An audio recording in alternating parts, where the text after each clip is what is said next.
నీకు ఇంత పుణ్యం చేశావు, అది పోతే ఇదిగో ఇంత నీకుంది అన్న అధికారం ఇస్తాను, ఇన్ని మాటలు నాదేని నువ్వు అనొచ్చు, ఇంత పుణ్యం నీకు పోతే ఇంత సుఖాన్ని నువ్వు అనుభవించవచ్చు.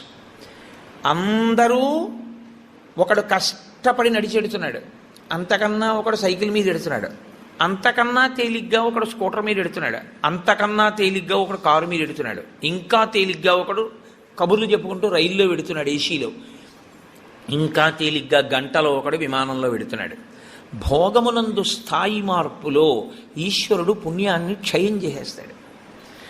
అంటే నీవు అందులో ఎంత కష్టపడవలసి ఉంటుందో అంత కష్టాన్ని దాటేస్తావు. శ్రీచక్రం టీవీ. 10 కిలోమీటర్లు ప్రయాణం చెయ్యవలసి వస్తే, నిజంగానూ పాదచారి అయి నడవవలసి వస్తే పడవలసిన క్లేశాన్ని 2 గంటల్లో సీట్లో కూర్చుని ఏసీలో పేపర్ చదువుకుని వెళ్ళిపోయావు.